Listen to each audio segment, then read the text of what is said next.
বছর আগে। পিরামিডের আরো গভীরে অভিযান করার পরে এই সুড়ঙ্গটা আমাদের মেন কাউরের কাছে নিয়ে গেল। এটা অ্যান্টি চেম্বার। ও, অনেক ইতিহাস লুকিয়ে আছে এখানে। ওখানে কি আছে? আমি যতটুকু জানি কিছু নেই। তুমি ওখানে গেছো? না, কি করে জানলে ওখানে কিছু নেই? কারণ আমি এখান থেকে দেখতে পাচ্ছি। ও আচ্ছা। তুমি দেখো, ও। এখান থেকে দেখা যাচ্ছে কিচ্ছু নেই। ও হ্যাঁ, ওখানটা দেখা যাচ্ছে। সন্দেহ করা কিন্তু ভালো। দুর্গম পথের জন্য পরিচিত মেন কাউরের পিরামিডের ভেতরে একটা প্যাসেজ আমাদের আরো গভীরে নিয়ে গেল, যেটা ছিল সমাধিস্থল। এটা রাজার সমাধিস্থল, আর এটার ওজন কমানোর জন্য এটাকে গোল করা হয়েছে। কিন্তু ওরা 5000 বছর আগে এটা জানলো কি করে? যদি তুমি পিরামিড বানাতে পারো, তাহলে তুমি সবকিছু বানাতে পারবে। সবকিছু করতে পারবে। সবকিছু করতে পারবে।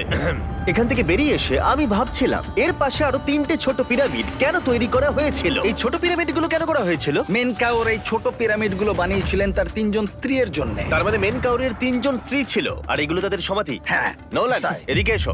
নোলান, ও ভাই, যদি ওনার 3জন পার্টনার থাকতে পারে, তোমার অন্তত একজন থাকা উচিত। হ্যাঁ সে ব্যাপারে কাজ চলছে। আমি একটা মামি আবিষ্কার করেছি, ওর কোনো টাকা লাগবে না। সে সব সময় তোমার কথা শুনবে, কখনো বেশি কথা বলবে না। এটা তোমার জন্য ভালো চয়েস। আপনি আমাকে মামি অফার করছেন? হ্যাঁ, দেখো, ভালোবাসার মানুষকে পেয়ে গেলে আশরাফ এবার আমাদের ছেড়ে চলে যাবে। ও চলে যাবার আগে আমি ওর মতামত শুনতে চাইছিলাম। তার মানে এলিয়েনরা পিরামিড বানায়নি? এলিয়েন পাগল নাকি? এরকম বলো না। আমাদের এই পুরো মিশরে 124টা পিরামিডস আছে, আর প্রত্যেকবার আমি এলিয়েন্সদের ফোন করে বলবো যে আমাদের জন্য পিরামিডস বানিয়ে দাও। এটা হতেই পারে না। মিশরীয়রাই হ্যাঁ। এগুলো বানিয়েছে। তারে, হ্যাঁ।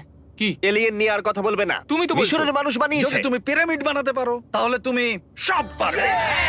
চলো চলো। আর সবকিছু বলতে ও হয়তো বলতে চাইছিল একটা বিশাল অর্ধেক মানুষ অর্ধেক সিংহের সৌধ, যেটার ভিতরে অনেক গোপনীয়তা লুকিয়ে আছে। আমরা এখন স্ফিংসের সামনে ডক্টর জাহির সাথে, যিনি এখানে সবকিছু ডিসকভার করেছেন। আমি অনলাইনে পড়েছিলাম স্ফিংসের নিচে একটা মন্দির আছে পুরো সোনা দিয়ে ভর্তি, আর আমরা সেটা খুঁজে বার করব। কে সঠিক বলো, ডক্টর জাহি নাকি ইন্টারনেটের আজেবাজি থিওরি? ঠিক আছে জিমি, হ্যাঁ বলুন। একটু ধরো। ও, এটা কি এন্ট্রান্স? হ্যাঁ, আমার বিশ্বাস হচ্ছে না আমি স্ফিংসের ভেতরে ঢুকছি। আমি দেখতে চাই মন্দির আদৌ আছে কিনা। আমার মনে হয় না আমি এখানে ফিট হব। না হয়ে যাবে। ও, এটা তো দারুণ। দেখা যাক লুকোনো সোনা আছে কিনা।